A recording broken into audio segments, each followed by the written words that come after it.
Hello, this is Zahir Alam. Welcome you all on Frankly Speaking. My guest today is Mr. Rob Cunningham, an internationally acclaimed lawyer and senior policy analyst with the Canadian Cancer Society, who has worked in tobacco control for 27 years. Mr. Rob Cunningham has long been a leader of advocacy efforts for a wide range of tobacco control measures, particularly in the field of pictorial health warning in Canada as well as around the world.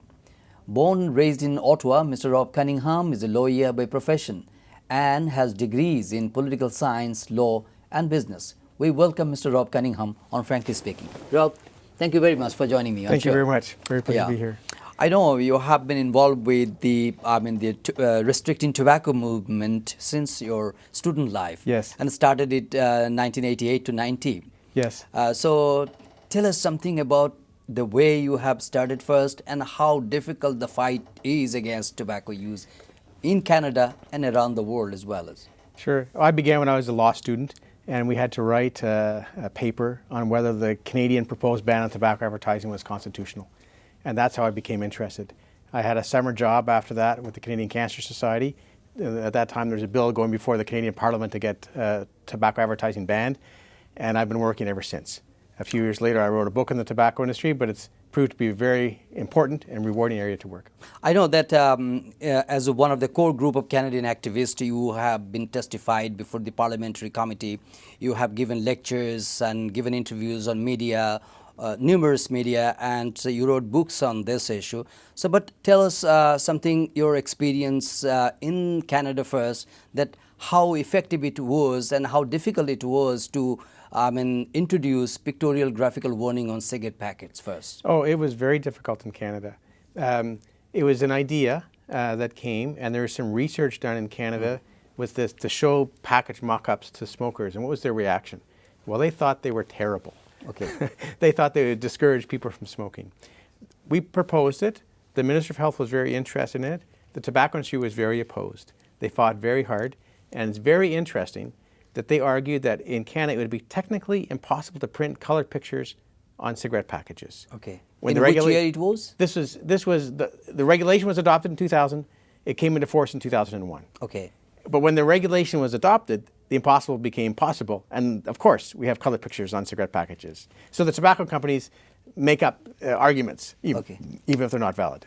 Okay, but Canada was the first country. Canada was number one. Canada was the first country to have pictorial warnings. Okay, so how many countries nowadays around the world which already have introduced pictorial graphical warning on cigarette packets? It's now more than 80 countries in every continent of the world, and it's really grown tremendously. There's tremendous international momentum in support of this. Okay, and how many countries are is on pipeline, where they are contemplating to introduce pictorial graphical warning? Well, it's about 20 or 30 that are in the pipeline, including all of the European Union. So the 28 countries in the European Union, as of May, will have pictorial warnings covering the top 65% of those packages. And Bangladesh is one of them. Bangladesh is one of the countries in the pipeline, and I'm delighted to see that implementation date of March 19th. It's very soon, and it's really important for the health of the people in Bangladesh that this be implemented very effectively. But there are several degrees of the pictorial warning level. Like in many countries, they have introduced more than 80% or around. But in Bangladesh, we are pursuing 50% or so graphical warning on cigarette packets. So is that effective? Do you think that will help and will be able to yield positive results through this warning? Yes. A picture says 1,000 words. It can tell the truth about the health effects of smoking, the devastating health consequences. And it reaches the entire population of smokers and other consumers of tobacco products every day, 7 days a week, 24 hours a day, and you can't avoid it. So yes, the studies, there's dozens and dozens and dozens of studies that show that they work. And of course, tobacco companies, when they have advertisements, they show pictures, nice colored pictures. Okay. And how actually, Rob, how does it work? How does it impact on the potential cigarettes user, tobacco user? Well, it makes people more aware of the health effects of smoking. So it could be lung cancer, it could be heart, it could be the effects during pregnancy, it could be the effects of secondhand smoke. It could be the effect in terms of mouth disease. And that increased awareness and concern becomes a motivator to quit or to not start, or kids to encourage their parents to stop smoking. So it really does work. And I have some examples with me. Please. And Share. so, I mean, I have, this is an example, this is from Thailand. Okay. This is from Uruguay. Okay. And, and it's on both sides. And Uruguay one is depicting the oral cancer. yes, and in terms of mouth disease. Mouth disease. And so 80% here, this is 85%. These are among the biggest in the world. Now, Sri Lanka in this region is already in place at 80%. And I have some other examples. Here is one from Canada. Here is one from Australia. Okay. So they're very common in many countries. And What is the on both percentage in sides. Canada? Canada is 75. It used to be 50. Okay. So we kind of start off at 50. And you gradually rise. Gradually raise it. So for Bangladesh to go 50 is a very important advance. It really will make a difference. And if we look at the current package now in Bangladesh, and here you have one brand with the health warning, it's text only. Text only, yeah. A picture's smoking kills. Yes, it's a lot harder to ignore a picture, and especially for people who can't read, a text warning is not that effective. But a picture can really help tell a message. Okay, but there is an argument from some people. I mean, who is a chain smoker, like they ignore pictorial warning. They say that it doesn't work, it doesn't help.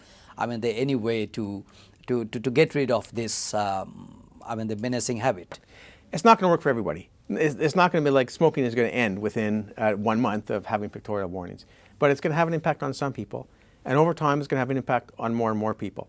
And sometimes when there's a life-changing event, suddenly that warning about pregnancy will have more impact.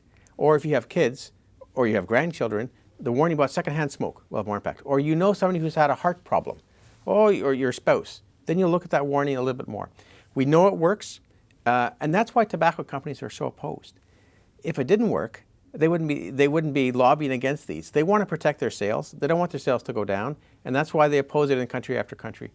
But there is this international treaty, the WHO Framework Convention on Tobacco Control. Bangladesh ratified it very early. Impressive for Bangladesh. Yeah.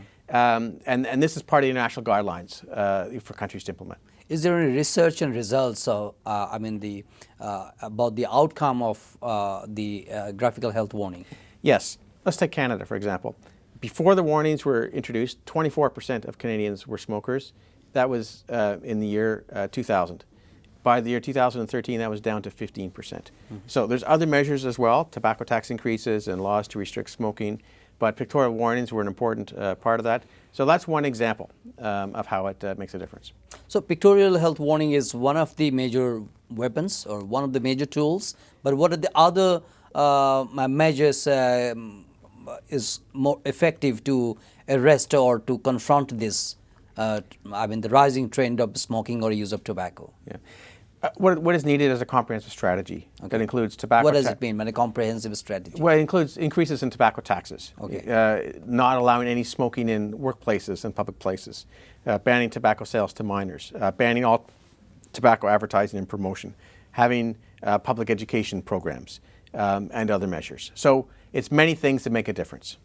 Rob, you have been observing the progress which the countries have been making on the fight against tobacco. So especially if you take into account the progress which Bangladesh have made, do you have any observations about Bangladesh?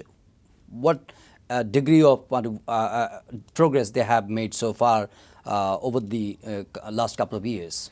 Well, I think Bangladesh has made some progress, and that's very positive, but a lot of work remains to be done. And the forecasts are for smoking to increase. Because the very young population is very vulnerable and susceptible to tobacco industry tactics. With respect to pictorial warnings, on one issue, we published a report, a worldwide report, September 2014, in that Bangladesh ranked 110 of the countries in the world of 198 countries and territories in terms of the size of the warnings. So if it was to go to 50%, as is scheduled next March, that would really boost its ranking in terms of that. We know from tobacco taxes that there's a tremendous opportunity for taxes to increase in Bangladesh. And that's very good for the government because revenues will increase that they can use for government priorities. Taxes reduce smoking, especially among younger people. And also there's an issue with respect to contraband and illicit trade, and to be able to seize. I mean, those packages that don't have these health warnings, they're probably smuggled product. Yes. And so by seizing those, it's an opportunity to increase government revenue and help protect tobacco taxes. Do you think that pictorial warning will encourage the smuggling trend where pictorial warnings is not on the packets? I think that if you have pictorial warnings, and it will help reduce smuggling, because if a packet doesn't have that picture warning, it can be seized by the police or by an inspector. And we know this is unique to Bangladesh. So it's a great opportunity that to help fight smuggling, and that's a recommendation. I mean, you are aware that we have a very good law. We enacted it in 2005, we amended it in 2013, and we have new regulations, the rules has already been formed. So do you see good degree of commitment or goodwill among the policymakers to fight this problem? Well, I think that there is commitment and there's goodwill, but there's also the tobacco industry. Yes, yeah. They are very determined, and they have a lot of resources, and they fight very hard, and they do this in every country. Okay. But we do know that there's some success stories in this region. For example, Sri Lanka was able to have its 80% pictorial warnings and to resist that. Nepal has 75% pictorial warnings. And other countries are having to constantly fight against the tobacco industry. So we just have to be vigilant, and to ensure that these measures are implemented very successfully. So after March 19, Yes. the GHW, graphical health warning, Yes. is introduced. Say, for example, so something after that phase, how the tobacco industry will promote their interest. What are the possible or potential ways and means they could exploit to or manipulate for the potential users of tobacco? Well, let's look at what's happening in other countries. First of all, they're going to want to say that they want a delay. And in fact, that's what they're lobbying for. Will they be able? Well, they are very influential. they're very influential. They shouldn't be able. But here's the argument they're using right now. They're saying that right now, because the warning has to be at the top and there's a tax stamp that's on it, that they can't do that because the tax stamp is going to be on the warning. So what should be done is what's in Canada is that the tax stamp can simply go on the side of the package. But the tobacco companies say they need a delay, more time. But if it can be done in Canada and all the 28 countries of the European Union, it can be done, then the government should simply ignore this lobbying pressure from the tobacco industry. They can simply put the tax stamp on the side. It's very feasible. But they come up with these arguments. And they're going to ask for a delay. They're going to say, oh, it's going to cost us too much money to make the equipment changes. They should be ignored because they exaggerate. We hear these arguments in country after country. And then after, they may argue that the warning should be at the bottom of the pack instead of the top. But the top of the pack is far more visible. And that's what we see in these other countries. You know, for example, in Canada, it's been at the top, even when it's smaller, 50%. Yeah. It catches the eye more, so it's more important. Okay. Can you explain why the large pictorial-based head warning labels on tobacco package are so critical, so essential? Because you also mentioned some other the tools like raising taxes is an option also. So why picture-based warning is so critical? It is a measure that costs the government nothing, but it has a reach across the entire country, and it's working all the time. The tobacco companies pay for the printing. It's a recommended measure internationally. Other countries have done it. The studies are very good. So it's a very successful measure to reduce smoking, including among young people. And because Bangladesh has such a youthful population, makeup is really important. We know that the implementation of FCTC is one of the 169 targets in SDG. So as part of it, how the implementation of pictorial warning, health warning can contribute to achieve those sustainable development goals? Well, smoking causes many diseases. It causes cancer, it causes lung disease, it causes heart disease, and has, it's bad for teeth, it's bad for babies during pregnancy, secondhand smoke is harmful. So reducing smoking can help with many, many health issues. And it's a key measure in the FCTC, this treaty. It's a key measure to advance these goals. So it's very inexpensive, it's very easy to do, and it works. Bangladesh is eyeing at aiming to be a middle income country by 2021. So will it be helpful for Bangladesh to introduce and strengthen its fight against tobacco? Yes, because smoking is bad for the economy. Because there's healthcare costs, people are less productive at work, it causes fires. We want a healthy population for a good workforce. And if you increase tobacco taxes, the government gains revenue. So it is very good to improve the economy. Rob, we observe alarmingly the cultivation of tobacco is growing in Bangladesh, actually. Why is that? Well, I don't have the full information on that. The tobacco industry, I'm sure, is encouraging that. We had to deal with that in Canada. We had a very large number of tobacco farmers, but we still implemented these policies. And the fact is that a lot of tobacco can still be exported. There's still, in terms of a market that's international, and that should not be an impediment to government moving forward with strong policies to reduce smoking. Health is so fundamental. We don't want kids to start, and these measures are going to reduce smoking among kids. There is tobacco growing, but there's measures that can be done to help farmers choose alternative crops. Do you think that in Canada, the way you have been fighting and you have introduced so many the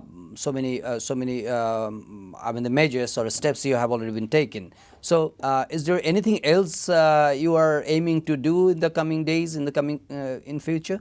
Well, in Canada particularly? Yeah, in Canada we've banned flavored tobacco products and banned menthol cigarettes. Okay. One thing that we'd like to do... How about the e-cigarette? E-cigarette is a new product in Canada, so there's regulations with respect to that. You can't sell it to minors. It can't be used, and wherever smoking is banned, you can't use e-cigarettes. Australia is moving to have plain packaging, okay. So you no longer have any colors of okay. brand. You just have a drab brown okay. to go with the health warning to make the package less attractive. You wouldn't have any of these colors, for example, that you have on the gold leaf brand. So that's a future step that Canada is moving towards to follow Australia's example. Okay, so so far the Australia's example is more, the productive or meaningful in terms of, yes. Australia's example for plain packaging, just to get rid of all of the brand promotion on it. You keep the health warnings. It's been very successful. The studies are very good. It's also been implemented in May 2016 in Ireland, in the United Kingdom, in France, and there's more countries looking at it, including okay. Norway and Hungary and Canada. So that's a future step. But for now, for Bangladesh, pictorial health warnings is a major advance. Okay. The plain packaging is for the future. Okay, so after March, what are the other steps Bangladesh can pursue or can follow the examples of other countries? Which other countries they can Bangladesh can follow? Well, I think there's many good examples. I think Thailand is one very good example. But I think Sri Lanka also. Sri Lanka's done many things well. I think the increase in tobacco taxes ensures workplace and public places are smoke-free and that laws are enforced. Some countries have banned in shops that you can't display okay. tobacco products. But I think also there's a lot to be done. But in terms of graphical health warning, yes. it will only work for the smokers.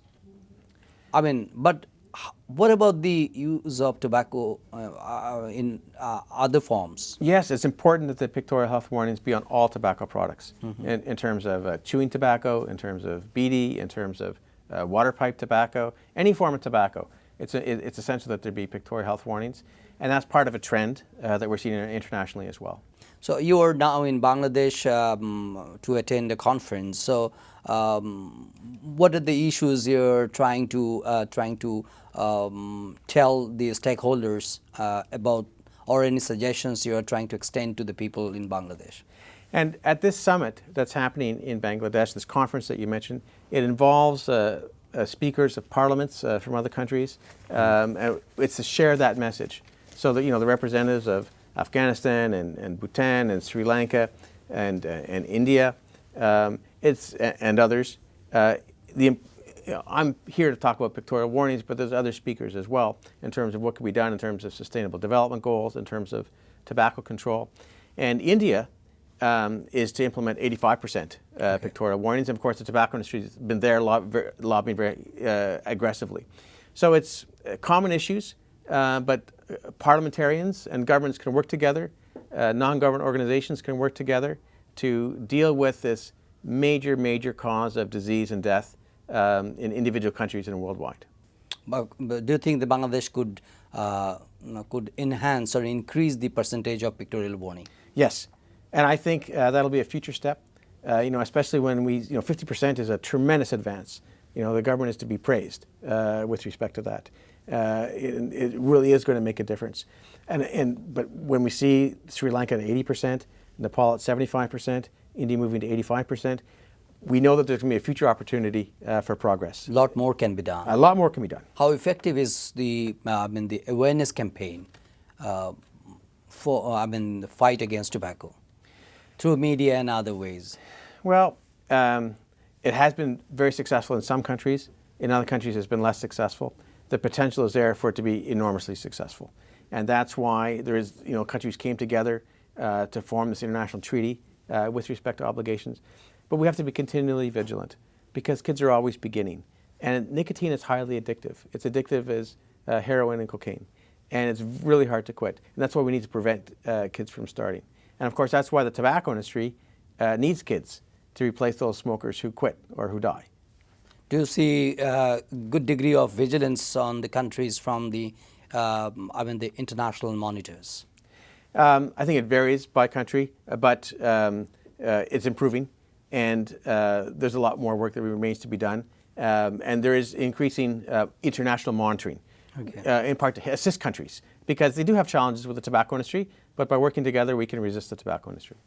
Bangladesh is, you have appreciated Bangladesh, claimed Bangladesh for signing FCTC. Yes. After signing the FCTC, if you take into account the overall success of Bangladesh, in a short, brief words, how you would define Bangladesh's position? Well, I think Bangladesh has made some progress, but they're behind many other countries. Okay. They really need to keep going. Okay, thank you so much. Thank you very much. Thank you so much, Thank you. Rob Cunningham, for joining me. Dear viewers, this is all my conversation with Rob Cunningham, Senior Policy Analyst of Canadian Cancer Society. We thank you indeed for watching this show, and we invite you to watch our next episode. Until then, do take care and goodbye.